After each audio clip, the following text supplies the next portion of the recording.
বিসমিল্লাহির রহমানির রহিম। সরিষার তেল দিয়ে দিচ্ছি, পেঁয়াজ কাঁচামরিচ দিয়ে দিব।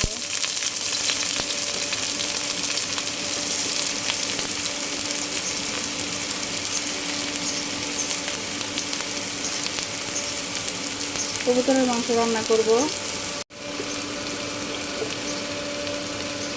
পরিমাণ মতো লবণ,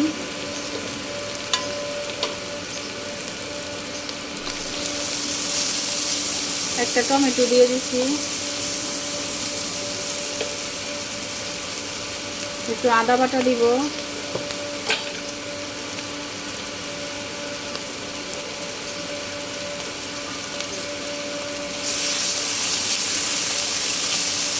এখন ভালোভাবে কষিয়ে নিব।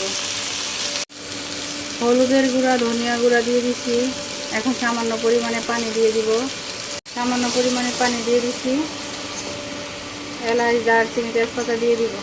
কবুতরের মাংসগুলো দিয়ে দিব। বিসমিল্লাহ।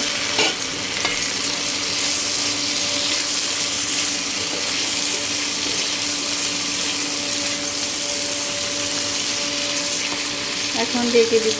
ভালোভাবে কষিয়ে নিব। কষিয়ে নিচ্ছি, পানি দিয়ে দিব। কষিয়ে নিচ্ছি ভালোভাবে, এখন সামান্য পরিমাণে পানি দিয়ে দিব।